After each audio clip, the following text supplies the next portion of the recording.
Hello, chefs. You're listening to Chef's PSA podcast. I'm your host, André Natera. On today's episode, we're going to talk about accelerated learning and what are some resources out there that you could use to get better faster. Stay tuned.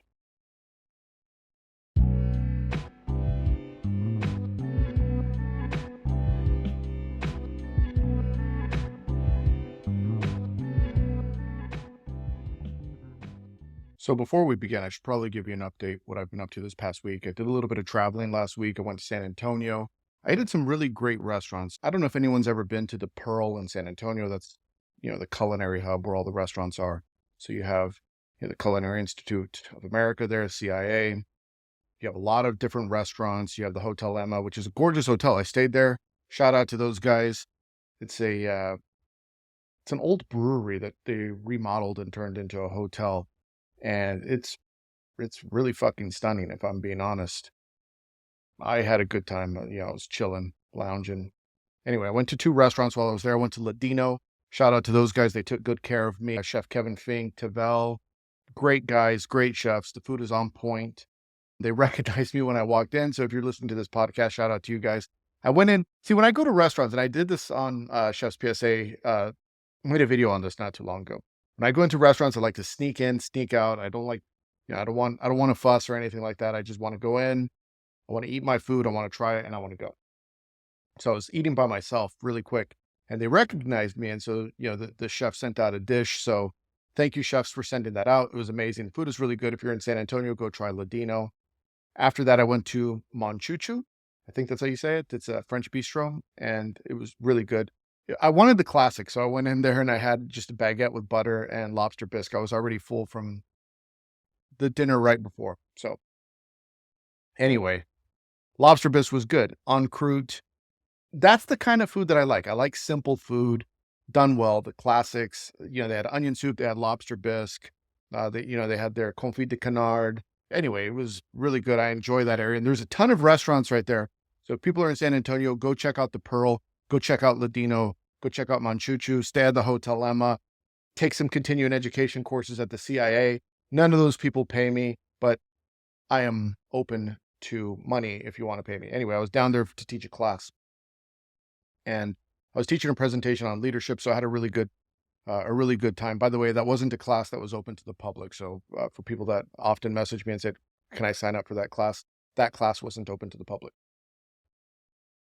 The other thing that I've been up to recently is I've started going down the path of writing the new book, Chef's PSA. It's the next edition in the series. The next book in the series is titled Bad Sous, Good Chef. And what it is, it's a conversation between two chefs, a very wise chef and a very insecure, inexperienced person that's about to become a sous chef. They sit down, they play a game of chess, they have some coffee, restaurant's closed, and they begin to have dialogue on what is necessary for someone to go from being a bad sous chef to a good sous chef. So that's the title of the book. I'm about 5 chapters in. I'm excited about the progress, the way it's coming. I'm enjoying it. Again, I use AI to animate a lot of the storyboard for the book. So there's a lot of different AI images. So for people that follow me, you'll notice occasionally on Instagram, I'll post like a cartoon with a caption, like a comic book. I'm making those. I have fun with that. So as I'm diving into AI, which is a side hobby that I do aside from podcasts and all this, I really am fascinated with image creation that you could do with AI. So I've been turning those into little comics. Maybe I should do a whole Chef's PSA page that's just, instead of, the standard red thing, the red background with the inspirational quote, maybe I should just do comic versions of it. I don't know if you guys like that better. Anyway, I don't want to fuck up the flow. I like the red look. So that's why if you go on my page, it's all red. I don't want to fuck that up. Anyway, I'm also recording video right now. I don't know if I'm going to publish the video, but I might turn this into smaller clips on YouTube. This is the first video I've done. You can see a background behind me. It's a virtual background. I'm not really here. Anyway, that's what I'm up to. We digress. Today's topic is, how do you get better? So here's the thing with getting better faster is I think, when I was coming up as a chef, there was just a few ways that you were going to get better. Obviously, the first thing was you went to culinary school, you learned how to cook, you went to your job, you learned how to cook. and then you picked up cookbooks and magazines and you learned how to cook. There was the occasional TV show that you could pick up. I'm thinking back, when I was coming up, it was like Julia Child, Jacques Pepin were the two big chefs, Paul Prudhomme. You get to see them on TV. And then back then, my favorite show was a series called Great Chefs of the World, or Great Chefs of the United States, or Great Chefs of America. I don't remember what it was called. It was Great Chefs of America. And you saw these incredible chefs demonstrating techniques. And if you go back and you watch that show, you'll see, some of the legends of today. I think Daniel Boulud's on there, and Jean-Georges, and, Dean Fearing, and some certified master chefs. I know on the Great Chefs of the World, you could go back and see like, the late Bernard Loiseau, and, just actually, maybe it's worth even going back and, for me, again, memory lane, going back and watching those. And if you look at the food back then, it's funny because if you look at the food back then, it's like, fuck, it's culinary school level. Like, it's stuff that wouldn't get past even, the best chefs in the world right now. If they saw that food in their restaurant, they'd be like, absolutely not. That's not going to fly. Food has evolved so quickly, from the plating standards to the techniques that we use. Back then it was like everyone's cooking out of, the very traditional French repertoire, Le Guide, Escoffier. And now things are much more quick. Trends are faster. Social media changes everything. So if you wanted to get better today, what are some resources that are available to you to learn faster? So let's start with the basics. The basics are going to be culinary school. First and foremost, that's a very real option. Culinary school is very different now than it was when I went. So when I went, it was really just hands-on learning, and then you got your syllabus and you went and learned. Now you have online culinary schools where you could learn virtually from home, online continuing education courses. One that comes to mind is Ruby. I've taken the Ruby courses before. I know those guys. They do a great job with online continuing education, and they have very specific classes. Like, you take a whole egg cookery class, or shout out to Barton Seaver. I know he has a seafood course on there. There's zero waste kitchen classes. Anyway, there's a lot of continuing education that you could do online, including Escoffier. I know has an online culinary program. I don't know if the CIA does, but I would imagine that most likely they do. Go research this. Let me know if you find out if they do. But anyway, online culinary school is an option, in person and online. So there's that way that you could begin to learn. That's like price of entry. The next one is the obvious, right? You go and you work in great restaurants. You work where you're at. You learn around the chefs that you are. Now, I've often said this before, is you always want to work around people that are better than you. That's how you're going to accelerate your learning, is you work around people that have a higher skill set than you, so you're paying attention, right? That is the next one. Now, I want to talk about stages, and I know, like, it's like, fuck, do I really want to talk about stages? Because it's a hot topic, and I know a case can be made. Like, you could steel man the case for stages, you could steel man the case against stages. I fall somewhere in the middle because I don't think every case is exactly the same. Now, when I was coming up as a chef, we had what was called apprenticeships. And if you didn't go to school, you did an apprenticeship and you learned and you worked for free, or you got paid a certain rate. And, that was your way towards certification if you weren't going to go to culinary schools. Apprenticeships were a very real option.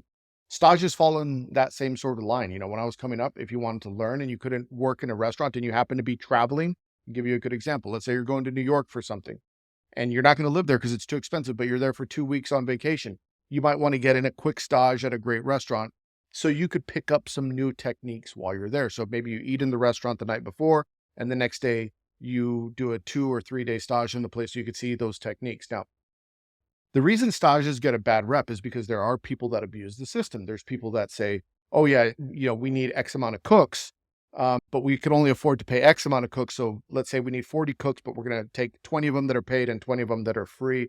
And that's obviously taking advantage of the situation, and not a good situation for anyone involved. And it's not good. So I don't necessarily support that business model. However, if as a cook, I know I staged, I've taken up multiple stages to go and learn, and I wouldn't give them back. Even if they didn't pay me, I didn't care. It's like, you have an opportunity to go learn, you're going to take it.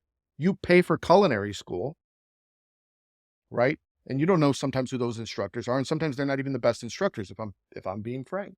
If I'm being frank, sometimes they're not the best instructors. But when you go on a stage, you're going to be in the environment with the specific chef that you want to learn from. So why why wouldn't you want to do that? Now, granted, I think you could steelman the case on either side because I do believe that people should get paid for what they work. But sometimes the kitchen is full. So I'll give you this example when we're talking about stages, right? So I don't want to spend too much time on stages because it's about learning, not about stages. But let's say you really want to work in a certain restaurant and that restaurant only has 20 positions, but you want to learn and you happen to be in town and you go up and you say, hey, I'd like to work here. And they say, sorry, we only have 20 spots and we don't need you. That's a very real situation. So sometimes if you just want to get in, you could say, well, I'll do a stage maybe for a day or two, just so you could kind of get your foot in the door and see what it is, right? Because they can't afford to bring you on and they have no point to bring you on. It doesn't benefit them a lot of times to have that stage there. And I know a lot of places don't allow stages because of the, the legal parameters that are surrounding stages. So what you see a lot of times now, and you see a lot of restaurants moving towards this, is what's called a viewing stage. So you can't pick up a knife, you can't touch any food, for legal reasons, for ethical reasons. But if you want to stand in a corner and watch how we work, you're more than welcome to stand here and watch a complete service and pay attention. And that's also very common nowadays. Now, let's use this example. There's a great chef and you want to go learn from them, but you can't get hired there because you don't have enough experience, or you just want to pick up a couple of things from their kitchen so you can take back to your kitchen, right? A viewing stage is a very real option. You could go there, if you're, if you're smart, you have half a brain, you could pick up a couple of things that they do in their kitchen, how they move, how they set their station, how they work, how they handle certain ingredients. All those things can be learned visually, right? So again, I think you could steelman the case for a stage either way. So anyway, there's stages, there's working in restaurants, there's culinary school. Then there's other aspects when it comes to learning. And I think one of the fastest ones right now is online social media, right? So you go back and you look at food from just a couple of years ago and you look at food today and it's like, it's evolved so quickly. Like I go back and I look at food that I've done a couple of years back. And this is almost why I don't want to make any more food for social media. Cause it's like, uh, I never go back and look at anything and say, wow, that's really good today. Maybe it tastes good, but it doesn't look good when I look at today's plating style because it does evolve so quickly. But if you're smart, you could follow the best chefs on social media and you could see what their food looks like and you could quickly learn what they're doing, right? If you go back before TikTok, so I remember I was still a chef and this the photographer that we worked with that used to do a lot of our food photography for the restaurant came up to me and he said, "Hey, you need to get on TikTok." And I was like, "What the fuck is TikTok?" And he's like, "Trust me, I'm there. I already got like 100,000 followers." This was early. Like I really didn't even know what TikTok was. This was, I want to say like 2019, 2018. I really didn't understand it. And so I download the TikTok app and all I see is like kids dancing. I was like, what the fuck is this? Like, this is sucker shit. This is not what I want to do. Not what I'm into, not what I want to see. I don't think I'm going to do this. And he's like, you could be early. There's only a couple of chefs on here that are doing videos and their accounts have exploded. And so I had already had a little bit of experience editing videos, and I've talked about this on a previous podcast. I created training videos on basic techniques for my staff. And so I kind of got the gist of editing videos for TikTok, but I was like, I don't know. I don't know if I want to do it or not. Anyway, fast forward a couple of years, no one was doing videos. You go back to the pandemic and people were doing these long format videos on how to cook. And then you fast forward and you look at, the reels on Instagram or TikTok or YouTube shorts or whatever, and you could see these high level chefs that have really gotten creative with how to demonstrate good technique. And it's incredible what they're teaching you. There's a couple of accounts that I like. Daubers is one, he's funny, he's engaging, and he's always showing his techniques. I really like him because I like how he sets up his line. And while the dish, it's like, okay, yeah, it doesn't matter what the dish is to me, but I'm looking at it as like, oh, that's a cool technique, how he strained, the peas in the beurre montet. It's like, okay, I never did that. That's a good idea. Or, the way he sets up his line, he has a glazing rack and a sheet pan on the back burner. It's like, oh, that's a good little trick there to rest his meat. I always put it over here. So anyway, I look at that and I'm like, that's cool. I like how he sets his line and I pick up a lot of things for efficiency. Another chef that I think does it really well is Ron McKinley from Canoe Restaurant in Canada. You know, if you follow his page, he shows some very high level techniques, and he's giving away all the secrets. You could watch him as like, fuck, that's a master class in technique. You could watch what he's doing, and you know he does some amazing work with meats and roulades and things like that. It's like, okay, solid technique. You watch him, like no one was teaching that. And if you didn't know it, like you were gonna guess, right? You were gonna guess how to do this, that, and the other. I saw Dauber's video the other day where he's putting like transglutaminase on ribeyes. I think he was separating the bone, and I was like, you know, no one was showing you that. You had to figure it out. If you weren't working in restaurants that were using TG, transglutaminase, it's like you didn't know how to use it. But now he has videos of just showing, oh yeah, I just dust it like this and I separate the bone, this, that, and the other. And I thought that's super cool. The fact that chefs are basically showing you high level techniques, it's like spend a day on TikTok, spend a day on Instagram Reels, follow the best chefs, and it's like you could level up your game instantly, right? Two other accounts really quick while I'm shouting out accounts that I like, that I particularly follow. One is Jules Cooking. I like what that guy's doing. He's always showing, again, really intricate, refined techniques. You know, a lot of garnish work and things like that. A lot of working with alginates, and anyway, you get the point. Jules Cooking, also great account. You can learn from him very quickly. And then Ryan Peters Pasta. I think it's Ryan Peters Pasta. What is his Instagram account? Let me look it up. I know I follow him. Ryan Peters PGH. Shout out Ryan Peters. You know, we've known of each other for a long time through mutual friends and through organizations like Mentor BKB. And I follow him, and I'm watching what he's doing with his pasta, where he's doubling the egg yolks, you know, Mr. Beast style. We're gonna double it every day. It's wild because I think the last video, so I was like over 4,000 egg yolks to make this pasta. I'm like, fuck, that's one of those situations where you think to yourself, maybe I should have done the math before. Maybe I bit off a little more than I could chew. I don't know. We'll see how long he goes with this. But it's pretty cool. Like if you want to learn pasta making skills, there's chefs out there that are teaching you basically anything that you want to know. You could find right now, right? It's a condensed version. It's you know, that 1 minute reels Instagram format, but it's great. Like if you're not exploring that to become better, I mean, honestly, come on, like the tools are there. I wish I had these tools when I was coming up as a cook, because this is just accelerating everyone's learning curve to become a better chef now, really, right? And then, you know, the last thing I want to talk about is just the other tools that are out there. So online learning, like Chef Steps. Chef Steps really was, I think when it came out, game changing. I love Chef Steps, especially, and again, I like Chef Steps. I hope they don't take this the wrong way if you're listening, but I liked them more early on because I felt like they were catering to chefs. And then I think that obviously the business model evolves. Then it starts catering to like everyday cooks. And it's like, great. But I was following for the chef stuff, and I think they kind of simplified a lot. But anyway, they're great. Like you go on Chef Steps, and if you want to learn about alginates, they have all their classes. You want to learn about macaroons or how siphons work, Chef Steps is excellent. I think Chef Steps is maybe the gold standard when it comes to online teaching. I think they're probably the best. Like I can't think of anyone that's better than Chef Steps that does it well with the largest variety of techniques. The other ones out there, Granda. I used to have the Granda app. I don't have it anymore just because I didn't use it enough. But I used to have the Granda app. I liked it. I thought it was also very good, like Chef Steps. I think Chef Steps was a little easier to use. Again, my personal preference.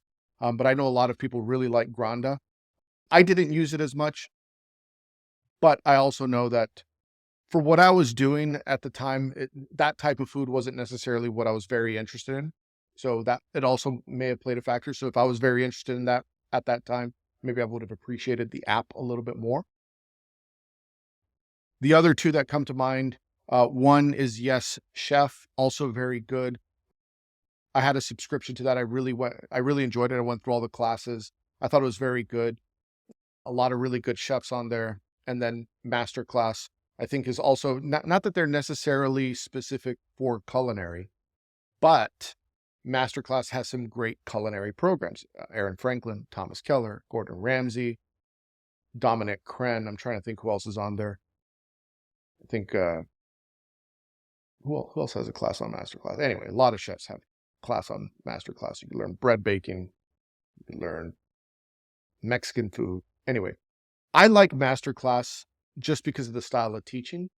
But if I had a small criticism on Masterclasses, I don't think the level of chef that they get is very high, right? You're not going to get Thomas Keller, Massimo Bottura, Gordon Ramsay, or Aaron Franklin in a room, Dominic Crenn. Like, the level of chef that they have is extremely high. But I feel like it's too geared towards the home cook, where some of these other ones are a little bit geared more towards the professional. This might be a controversial statement, what I'm going to say next. Now, I haven't had a subscription to Masterclass for almost a year, right? I canceled it, but I had a subscription to Masterclass for like 4 years. And I honestly, I think I made a list of how many of the classes I completed, and not just culinary, but I think I completed something like 50 of the classes that they have. So I was a big Masterclass fan for all the other things that they had. The best Masterclass for culinary, in my opinion, is the Thomas Keller one, because I think he shows the most amount of technique, and there's a lot of finesse, and there's a lot of detail in what he's teaching, and a very high level of the proper way to do things. So you could build upon the skills that Thomas Keller is teaching in that masterclass, and then you could take that into whatever it is that you're doing. Some of the other classes might show more advanced techniques, but this is also one of the things that, like, some of it's trendy and it's not long-lived. The stuff I think in Thomas Keller's class is long-lived and very technically sound. That's my favorite class on the Masterclass. Controversial, possibly. Anyway, probably gonna get Masterclass again. If they got to add some new shit, because I wasn't digging it after a while. It was just kind of more of the same. Now, with all that being said, so we talked about school, we talked about working in your kitchen, we talked about working around people that are better than you, we talked about stages, controversial subject, but stages done the right way, I think could be beneficial to you if you do them the right way. But again, this depends on the person that's hosting the stage and the person that is doing the stage. All things need to be good. So there's an unethical way to do a stage, and I think there's a way that you could do it where it's mutually beneficial for both. So I don't think we need to throw the baby out with the bathwater. Social media resources, shout out to a couple of different accounts. Probably, you know what? I forgot to mention one social media account, Chef's PSA. Like, fuck. If you want to learn, like, I'm not teaching people all the cooking stuff because I think there's, the internet's saturated with that. But I'm teaching you, like, no one's teaching you the shit I'm teaching you, right? I'm teaching you how to be a chef. I'm teaching you marketing. I'm teaching you how to open up a restaurant. I'm teaching you your daily discipline mindset. So no one's teaching you that. There might be a couple of other pages that are copying my style. I'm not going to call them out. Anyway, there's also podcast resources like this one. There's a lot of good culinary podcasts out there that you could listen to. Honestly, some of my favorites. I'll give a shout out to the Susio podcast. I love listening to that. Roots Hospitality is another good one.